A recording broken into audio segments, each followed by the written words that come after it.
suis ouvrier, je travaille dur, j'ai travaillé à la sueur de mon front, j'ai eu mon argent et j'en fais ce que je veux. Si je veux, je le mange. Et j'ai mangé un billet de CFA pour que ça puisse suivre mon œsophage, rentrer dans mon intestin, aller sur le bon intestin et sortir là où vous savez. Et ça va aller directement dans la fosse septique parce que je pense que c'est là-bas qui est la place du franc CFA.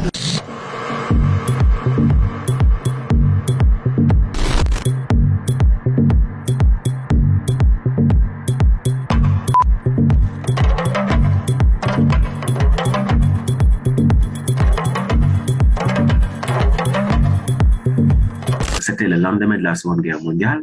La France avait été dévastée par la guerre. Donc, ce qu'il fallait, c'est des approvisionnements bon marché depuis les colonies et aussi faire des colonies, disons, une chasse gardée pour les produits métropolitains, pour les investissements métropolitains. Le franc CFA est né à partir de là.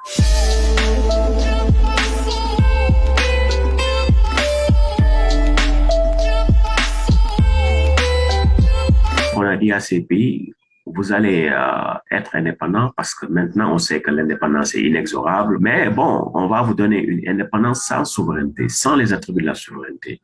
Vous devez garder le franc CFA. Tout ça, bon, les dirigeants africains ont accepté pour la plupart. Il n'y a que la Guinée d'une certaine manière qui a été l'exception. Parce que la Guinée, dès 1958, a exigé son indépendance et l'a obtenue. Par la suite, bon, la contestation est venue du Mali avec Modibo Keïta, leader socialiste, 1962. En 1963, il y a eu Sylvanus Olympio qui a voulu créer une monnaie nationale pour le Togo.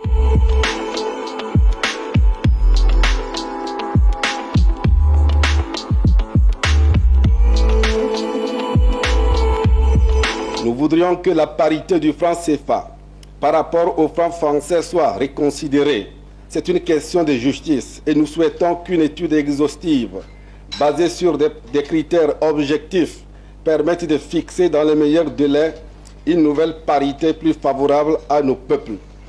C'est que l'indépendance, c'est que la souveraineté que peuvent réclamer les autres, elle a ses limites dans la garantie que donne l'État français. L'une est liée à l'autre. Et il est bien évident, Monsieur le Président, que la nécessité de cette solidarité et la nécessité du lien entre la liberté de chacun et la garantie, vous venez de la donner vous-même. Car à la suite de vos paroles, il est évident que le franc CFA demain s'effondrerait s'il n'avait pas la garantie de l'État français. Le franc avait été dévalué en 1969. Il avait été dévalué, bon, à la grande surprise des pays africains. Parce que normalement, on a des accords de coopération monétaire et ces accords de coopération disent qu'il y a une coopération. Et donc, quand la France doit prendre des décisions majeures qui vont avoir un impact sur les pays africains, la France doit consulter ses homologues africains. Mais elle n'a pas fait ça. Donc, le discours de Yassine Bey et Adema s'inscrivait dans ce contexte-là. À partir du milieu des années 70, ce qui s'est passé, c'est que les hommes politiques ont déserté le terrain de la contestation contre le franc CFA. Parce qu'il y a eu beaucoup de répression, et d'une certaine manière, le gouvernement français est parvenu à installer des gens qui lui étaient plus ou moins loyaux.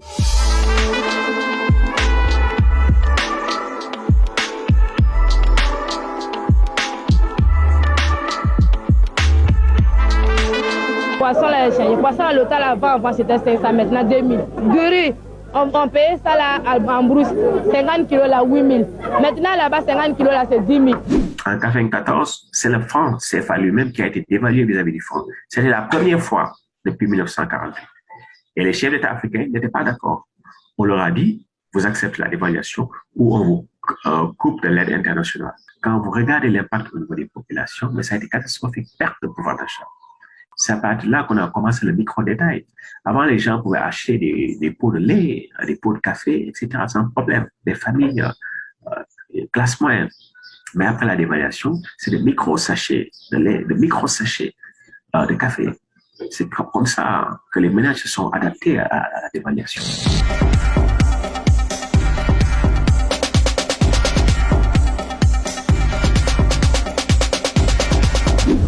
Nous, on se bat du côté des hommes et femmes, de la jeunesse de notre pays, qui pensent qu'il faut une révolution nationale, démocratique et anti-impérialiste pour notre pays.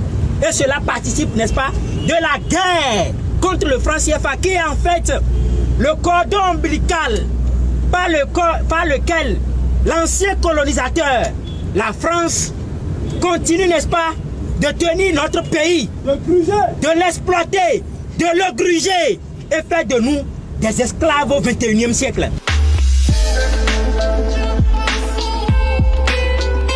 Avoir sa monnaie ne traduit pas nécessairement qu'on est indépendant. La monnaie, c'est un instrument. Donc ça dépend de celui qui l'utilise. Si nous avons notre monnaie, on peut faire en sorte que ce soit un moyen d'indépendance. Mais si nous la gérons mal, ça peut être aussi un élément de servitude. Hein? Donc tout dépend de nous-mêmes. Mais avoir une monnaie en soi, ça ne veut pas dire qu'on a la souveraineté monétaire. C'est illusoire.